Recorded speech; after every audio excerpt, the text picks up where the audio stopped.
নিরাপদে ফর্সা হবেন কিভাবে? আমি যখনই আপনাদেরকে কোনো রং ফর্সাকারী ক্রিম, সাবান, ইনজেকশন বা সাপ্লিমেন্টের বিষয়ে সতর্ক করে কোনো ভিডিও তৈরি করি, তখন নিশ্চিতভাবে কমেন্ট সেকশনে যে প্রশ্নটি পেতে হয় তা হলো, "আপু, তাহলে ফর্সা হওয়ার নিরাপদ উপায় কি?" আপনাদের এই বহুল প্রত্যাশিত প্রশ্নের উত্তর দেওয়ার জন্য আমার আজকের এই ভিডিও। আজকে আমি আপনাদের জন্য ফর্সা হওয়ার এমন ৮টি টিপস নিয়ে এসেছি, যা শুধুমাত্র যে নিরাপদ তাই নয়, বরং এতে কোনো প্রফেশনাল ট্রিটমেন্ট বা ইনজেকশনেরও প্রয়োজন নেই। তবে আজকের ভিডিওটি থেকে উপকার পেতে চাইলে কিন্তু ভিডিওটি শেষ পর্যন্ত অবশ্যই মনোযোগ দিয়ে দেখবেন, কারণ তা না হলে এই ভিডিওটির প্রকৃত মেসেজ বা অর্থ আপনি বুঝতে বা ফলো করতে ব্যর্থ হবেন। তাহলে চলুন শুরু করা যাক। হ্যালো, আমি সারা বলছি সার্চকোয়েস্ট থেকে। আমি আপনাদের ত্বক চুলমিকা বিষয়ক সমস্যার সমাধান দেওয়ার চেষ্টা করি আমার রিসার্চ ও নলেজ থেকে। যদি আপনারা তাতে আগ্রহী হয়ে থাকেন তাহলে আমার চ্যানেলটিকে সাবস্ক্রাইব করুন এবং বেল আইকনটিতে ক্লিক করুন, যেন আমার পরবর্তী ভিডিওগুলো আপনাদের মিস না হয়। এছাড়া আপনারা চাইলে আমাকে ফেসবুক, ইনস্টাগ্রামে ফলো করতে পারেন। সেখানে আমি ছোট, ছোট বিউটি টিপস দেওয়ার চেষ্টা করি।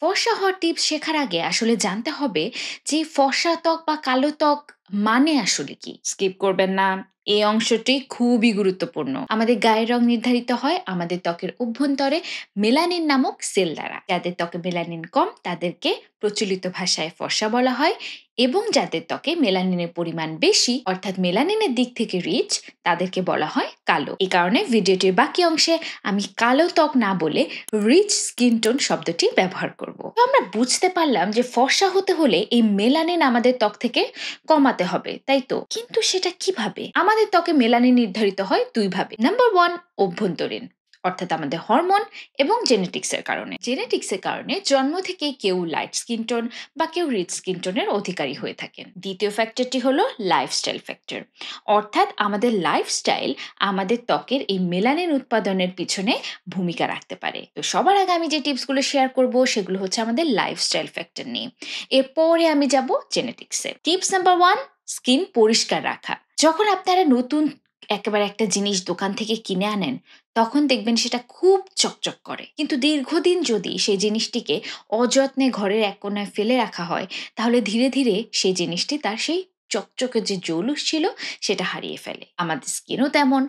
আমরা জন্মগতভাবে যে স্কিন টোনের অধিকারী হই না কেন, অর্থাৎ জন্মের সময় আমাদের স্কিন টোন যাই হোক না কেন, আমরা যদি সঠিক উপায়ে ত্বকের যত্ন না নিই, তাহলে মাসের পর মাস, বছরের পর বছরের যে অযত্নের মূল্য, সেটা কিন্তু দিতেই হবে। আর স্কিনের যত্ন নিতে গেলে প্রথমেই যে কাজটি করতে হয় সেটা হলো স্কিনকে নিয়মিত পরিষ্কার রাখা। আমরা এখন যেই দূষণের যুগে বসবাস করছি, তাতে দিনে অন্তত একবার ঘুমাতে যাওয়ার আগে একটি ভালো মানের ফেস ওয়াশ দিয়ে স্কিন পরিষ্কার করে নেওয়া অত্যন্ত জরুরি। তাই বলে কোনো ধরনের সাবান বা হোয়াইটনিং ফেস ওয়াশ ব্যবহার করতে যাবেন না।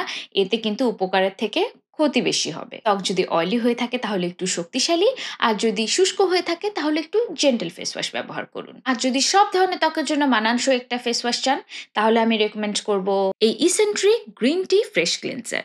এটি একটি কোরিয়ান ক্লিনজার যাতে রয়েছে ন্যাচারাল গ্রিন টি এক্সট্রাক্ট। চমৎকারভাবে স্কিন পরিষ্কার করে, কিন্তু ব্যবহারের পরে ত্বক মোটেও টাইট মনে হয় না। এতে কোনো ধরনের ইরিটেটিং উপাদান নেই, বরং ব্যবহার পরে সুদিং এবং রিফ্রেশিং একটা অনুভূতি এনে দেয়।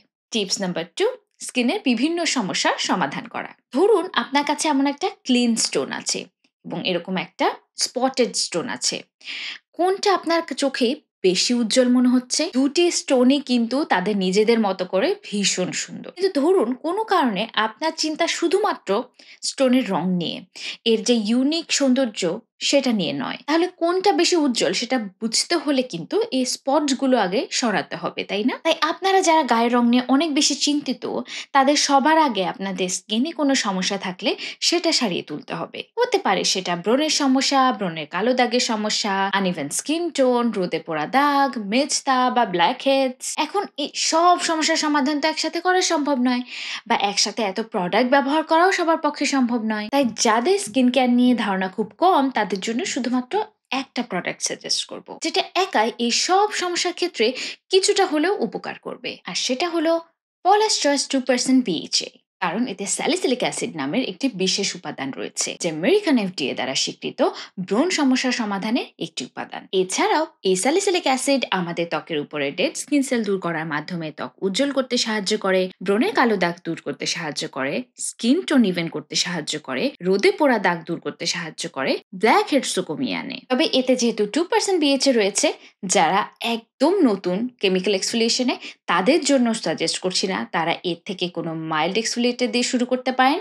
কিন্তু যদি আপনার ত্বকে ব্রণের সমস্যা অনেক বেশি হয়ে থাকে এবং আপনার ত্বক যদি অতিরিক্ত তৈলাক্ত হয়ে থাকে, তাহলে সেক্ষেত্রে আপনারা সপ্তাহে 1 দিন থেকে ব্যবহার শুরু করতে পারেন, ধীরে ধীরে সে ব্যবহার বাড়াতে পারেন। আর বাকিদের জন্য সাজেস্ট করতে চাই কসরিক স্যালিসিলিক অ্যাসিড ক্লেন্সার, কারণ ফেস ওয়াশ ফর্মে এই স্যালিসিলিক অ্যাসিডের যে ইরিটেশনের ঝুঁকি সেটা সব থেকে কম থাকে। তাই যারা একদম নতুন বা অতিরিক্ত তৈলাক্ত ত্বকের অধিকারী নন, তাদের জন্য আমি এই ক্লেন্সারটি সাজেস্ট করছি। এখন এই ক্লেন্সারটি কিভাবে ব্যবহার করলে সম্পূর্ণ নিরাপদে এর উপকারিতা পাওয়া যেতে পারে? প্রথমে সপ্তাহে 3 দিন রাতের বেলা ব্যবহার করবেন। ফেনা তৈরি করে মুখে লাগিয়ে 2 মিনিট রাখবেন, তারপর ধুয়ে ফেলবেন। বেশিরভাগ মানুষই সপ্তাহে 3 দিন ব্যবহার করে উল্লেখযোগ্য পরিবর্তন দেখতে পান। তবে যদি আপনার মনে হয় যে আপনার ত্বকে স্যুট করে গেছে, আপনার অতিরিক্ত তৈলাক্ত ত্বক কিন্তু আপনার ত্বক সেন্সিটিভ এবং এটা এখনই ব্যবহার করতে চাচ্ছেন না, তাহলে সেক্ষেত্রে সপ্তাহে 5 দিনও ব্যবহার করে দেখতে পারেন। টিপস নাম্বার 3, ব্রাইটনিং প্রোডাক্ট ব্যবহার করা। এই টিপসটি ফলো করা খুবই জরুরি, কিন্তু খেয়াল করবেন আমি কিন্তু হোয়াইটনিং না, ব্রাইটনিং এর কথা বলেছি। দুটির মধ্যে পার্থক্য কি সেটা আমি একটু পরে বলছি। আগে আমি প্রোডাক্টের সাথে একটু পরিচয় করিয়ে দিতে চাই। এই ব্রাইটনিং প্রোডাক্টটি হলো beauty of জোসেন glow serum propolis plus niacinamide. এটি একটি কোরিয়ান প্রোডাক্ট যাতে একাধিক ব্রাইটনিং উপাদান রয়েছে এবং কোরিয়ান হানবাং উপাদান ব্যবহার করা হয়েছে। হানবাং অর্থাৎ ট্রেডিশনাল মেডিসিন, অর্থাৎ কোরিয়ানরা হাজার হাজার বছর ধরে তাদের চিকিৎসায় যে উপাদানগুলো ব্যবহার করে এসেছে এবং কার্যকারিতা পেয়েছে, সেই উপাদানগুলোকেই বলে হানবাং। সেরকম এই প্রোডাক্টের এমন কিছু উপাদান হলো টার্মারিক রুট এক্সট্র্যাক্ট, অর্থাৎ হলুদের এক্সট্র্যাক্ট, যেটা খুবই সুদিং এবং ব্রাইটনিং একটি উপাদান। সেন্ট্রাল এশিয়াটিক এক্সট্র্যাক্ট, যা ত্বককে হিল করতে সাহায্য করে, যে কোনো ইরিটেশন কমিয়ে আনতে সাহায্য করে। এছাড়া আছে ভাইটামিন ই, এছাড়াও আছে হাইলুরোনিক অ্যাসিড, নাইসিনামাইড, বেটা ইনসোলিসিলেট, যেগুলো আমাদের মেলানিন সেলের মেলানিন উৎপাদন কমিয়ে ত্বককে ব্রাইট করতে সাহায্য করে। আর নামের সাথে যে প্রোপোলিস আছে, এটা হলো এমন একটি উপাদান যা মৌমাছির চাক থেকে সংগ্রহ করা হয়, যা ভীষণ হাইড্রেটিং, সুদিং এবং ময়শ্চারাইজিং। যদি আপনার ত্বক অ্যাকনে প্রোন হয়ে থাকে এবং আপনি নতুন কোনো প্রোডাক্ট ট্রাই করতে ভয় পান, আপনি কিন্তু এই প্রোডাক্টটি ট্রাই করে দেখতে পারেন। কারণ আমার কাছে মনে হয় এটা অ্যাকনে প্রোন সেনসিটিভ স্কিনের জন্য দারুণ একটি ব্রাইটনিং প্রোডাক্ট। টিপস নাম্বার 4 হলো প্রোডাক্টগুলোকে সিল করে নিন। আপনি যত ভালোই ব্রাইটনিং সেরাম ব্যবহার করুন না কেন, যদি ময়শ্চারাইজার দ্বারা সিল না করে নেন, তাহলে কিন্তু কাঙ্ক্ষিত ফলাফল পাবেন না। বিশেষ করে স্যালিসিলিক অ্যাসিড অথবা এই প্রোপোলিস ব্রাইটনিং সেরাম ব্যবহার করার পরে কিন্তু আপনাকে অবশ্যই একটি ময়শ্চারাইজার দিয়ে সিল করে নিতে হবে, যেন ত্বক পানি শূন্য হয়ে এরকম কুঁচকে না যায় বা প্রাণহীন না হয়ে পড়ে। যদি আপনার ত্বক খুবই তৈলাক্ত হয় এবং ভারী কোনো ময়শ্চারাইজার ব্যবহার করতে না চান, তাহলে সেই ক্ষেত্রে আমার রেকমেন্ডেশন হলো ionic centella coming jail cream. এটা খুবই সুদিং এবং নন ইরিটেটিং একটি ময়শ্চারাইজার, একদম জেল টেক্সচার ও লাইট ওয়েট, ত্বকে একেবারেই ভারী মনে হয় না, গরমের দিনেও ব্যবহার করলে মুখ ঘেমে যাবে না। সব থেকে বড় কথা হলো এতে থাকা সেন্ট্রাল এশিয়াটিক এক্সট্র্যাক্ট, যে শক্তিশালী উপাদানগুলো একটু আগে ব্যবহারের কথা বলেছি, সেগুলোর ইরিটেশনের ঝুঁকি আরো কমিয়ে আনবে। এবার টিপ নম্বর 5 হলো রোদ এড়িয়ে চলা। আপনাদের কার কার সাথে এমন হয়েছে যে ছোটবেলায় যে স্কিন টোন ছিল, বড় হতে হতে সেটা কয়েক শেড ডার্ক হয়ে গেছে? এর কারণ হলো সানবার্ন বা সান ড্যামেজ। আজকে আমি যে প্রোডাক্টগুলো সাজেস্ট করেছি, এগুলো পুরনো সান ড্যামেজ বা সানবার্ন সারিয়ে তুলতে সাহায্য করবে, কিন্তু কোনো প্রোডাক্টই কাজ করবে না যদি আপনি সান প্রোটেকশন ছাড়াই রোদে যেতে থাকেন, কারণ নতুন সান ড্যামেজ হয়ে যাবে। এখন সান প্রোটেকশন কিভাবে নেবেন? ছাতা, হ্যাট, সানগ্লাস, স্কার্ফ ব্যবহার করার মাধ্যমে, এবং অবশ্যই এরকম একটি সানস্ক্রিন ব্যবহার করার মাধ্যমে, এবং এটি সূর্যের রশ্মি থেকে খুব ভালো প্রোটেকশন দেবে। সানস্ক্রিন কিভাবে বাছাই করবেন, কিভাবে ব্যবহার করবেন, কি ভুল এড়িয়ে চলবেন, তার সব বিস্তারিত আছে আমার এই ভিডিওতে। আজকে সবগুলো প্রোডাক্ট আপনারা পেয়ে যাবেন ঢালি শপে। তাদের ওয়েবসাইট লিংক এবং ফেসবুক পেজ লিংক আমি ডেসক্রিপশন বক্সে এবং কমেন্ট সেকশনে দিয়ে দেব। তাদেরকে অসংখ্য ধন্যবাদ আজকে এই প্রোডাক্টগুলো আমাকে পাঠিয়ে রিভিউ করার সুযোগ করে দেওয়ার জন্য। আমি আজকে যে টিপসগুলো শেয়ার করেছি সেগুলো যে শুধুমাত্র আপনার যে ন্যাচারাল স্কিন টোন সেটা ধরে রাখতে সাহায্য করবে তা না, বরং আপনার সানবার্নের কারণে যে ন্যাচারাল স্কিন টোন থেকে ডার্ক হয়ে গিয়েছিল সেটাকে অনেকটা সারিয়ে তুলবে। এখন হোয়াইটনিং প্রোডাক্টের সাথে এই ব্রাইটনিং স্টেপগুলোর পার্থক্য কি? পার্থক্য হলো হোয়াইটনিং প্রোডাক্টগুলো আমাদের এই মেলানিন সেলগুলোকে আক্রমণ করে ধ্বংসই করে ফেলে, যা থেকে আমাদের স্কিন ক্যান্সারের ঝুঁকি বেড়ে যায়। কিন্তু এই ব্রাইটনিং টিপসগুলো আপনার ন্যাচারাল স্কিন টোনকে রেসপেক্ট করবে, শুধুমাত্র আপনার মেলানিন সেলগুলোকে অতিরিক্ত মেলানিন প্রোডাকশনে বাধা দিবে। অর্থাৎ এই ভিডিওতে আপনাদের জন্য আমার আজকে সব থেকে বড় টিপস হলো নিজের স্কিন টোনকে সম্মান করুন। ফর্সা হওয়ার চেষ্টায় নিজের স্কিন এবং শরীরে ক্ষতি না করে, সর্বনাশ না করে, একটি হেলদি লাইফস্টাইলের মাধ্যমে নিজের শরীরের হরমোনের ব্যালেন্স রক্ষা করুন এবং একটি হেলদি স্কিন কেয়ারের মাধ্যমে নিজের ত্বকের স্বাস্থ্য ধরে রাখুন। তাহলেই দেখবেন আপনার স্কিন টোন কতটা সুন্দর লাগে। এটাই হলো সব থেকে নিরাপদ এবং সব থেকে বিজ্ঞানসম্মত পদ্ধতি। কেমন লাগলো আজকে ভিডিওটি জানাতে ভুলবেন না। অসংখ্য ধন্যবাদ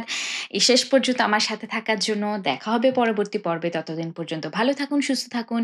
this is Sara, signing off today from Sara's Quest.